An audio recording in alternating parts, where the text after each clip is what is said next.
Hey everyone, this is the week 8 discussion post. So, my first takeaway from this week came from the video, What Kindergartners Taught Me About Gender. I really enjoyed when she said that we need to start questioning our assumptions about gender because it leads to wiser, more compassionate lives. I think in general, we just need to be more graceful towards the people that aren't like us and start questioning all the assumptions that we grew up hearing. My second takeaway from this week came from the video Microaggressions in Everyday Life. The term microaggression was something I hadn't heard before this week. What stood out to me in the video was when he said, we need to start making the invisible visible. I also really enjoyed the 5 tips that he presented in the video as well. And those 5 tips included learn from constant vigilance of your own biases and fears, experiential reality, don't be defensive, be open to discussion, and be an ally. My final takeaway from this week comes from the article 9 Strategies that help raise the achievement of students living in poverty. If you had not read this article this week, I would highly recommend going back because I think all the strategies that were presented were things that all teachers should be implementing in their classrooms, whether or not they are dealing with students in poverty. I think these strategies that were presented are just good teaching in general. The earliest memory I have of gender defining my life was in elementary school. One day I wanted to play football at recess with the boys because I had grown up playing football with my dad. They told me I couldn't play because I was a girl and the girls are not athletic enough to play football. I'm very stubborn and have always been very stubborn, so I asked them if I could prove it to them, and they hesitantly agreed and let me throw the ball as far as I possibly could, and if they were impressed, they would let me play. I ended up throwing it farther than a lot of the boys had, and I ended up being able to play whenever I wanted to, and eventually more girls came to play. And I thought this was a good indication that the assumptions that we may have grown up hearing may not always be true, and that we need to be aware of those assumptions.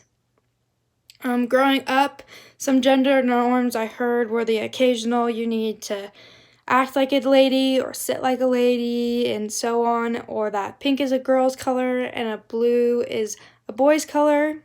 But my parents were pretty good about allowing me to do or be whatever I wanted.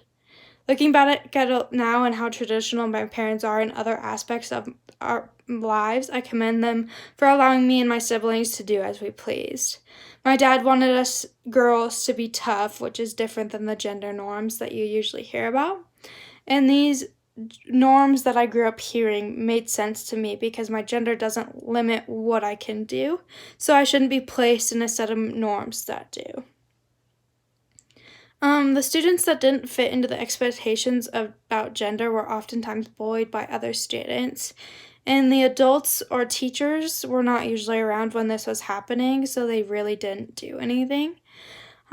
Me personally, I was always disappointed in the people that were making fun of the person that didn't fit into the gender expectations because they thought they were weird and they didn't deserve the same rights as we did. And this is such a scary thought to me because they don't realize that just because someone doesn't fit what we see as normal does not mean that they are any less human or normal than we are. We need to be changing our perspective of what normal is. The idea of gender really hits close to home with me. Someone in my family has been questioning if she is transgender or not. She's in middle school, and while it's already a confusing time, she's questioning her gender and sexuality at the same time, much like what other students her age are doing. I was actually one of the first people that she came to talk to about this when she started having thoughts about being transgender. And this was a good feeling because I know she trusted me enough to come and talk to me about it, but it was also a very scary moment because I didn't have very much knowledge of it.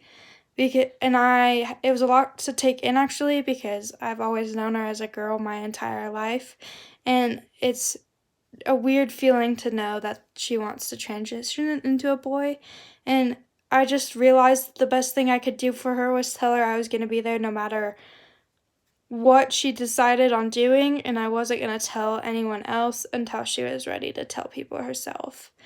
And I just want to clarify, I'm using she, her pronouns because she hasn't transitioned yet, and I'm waiting until she is ready to use he, him pronouns. I just wanted to clarify that because I want you to know that I'm not disregarding her feelings at all.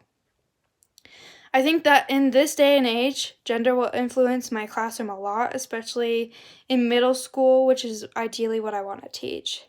More and more people are talking about their gender and sexuality at a younger age, which is getting more kids to think about these topics about themselves. I need to be extremely careful with how I run my classroom in terms of gender, so I'm not offending any of my students in that process.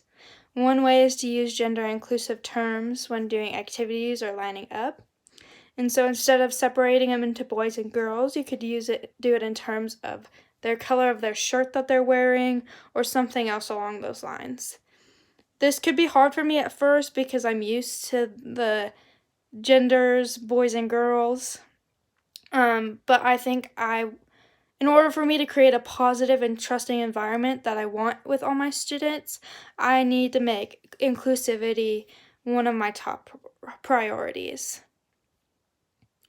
So I'm talking about scenario 2. I think I would handle it the same way that I did with my family member by telling them that they don't have to share it with others until they feel that they're ready to do so.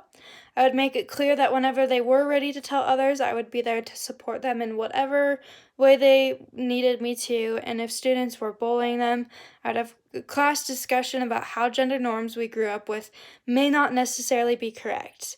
I would talk about how if someone does not fit into the gender norms, it does not mean that they're any less normal than someone who does fit in, and I would make it clear that it is not okay to bully someone for someone that's different than you. I would make the connection that it's like bullying someone for having brown eyes. It is out of their control, and we cannot bully others for their differences. I would say that I grew up in middle class. I was blessed with some very nice things, but it was not an all the time type of thing. It was more a couple times a year or when it was absolutely essential. We were by no means rich compared to the demographic of my high school, which was known as like the rich high school of my town, but we got by most of the time. There were times that we were living paycheck to paycheck, but my parents never made it obvious to us. There were just certain times that we weren't able to do certain things, but we always tried to give. They always tried to give what they could when they could. All my siblings were able to play sports and try different things, and I am truly blessed to have the parents that I did.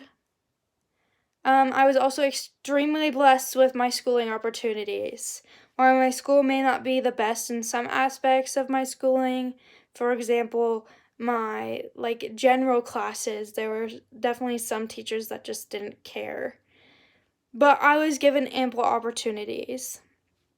We had opportunities for AP, honors, and dual credit classes, which I engaged in, and this allowed me to get ahead in my college education, and I will forever be blessed by this opportunity. We had complete access to music, art, and drama opportunities if we wanted to. I remember to go watch the plays at my school that they would do every 2 years. My final senior year, they did High School Musical, and it was very fun. And we also had access to many sports and clubs after school programs, and they had a program for almost everyone, so I was very blessed.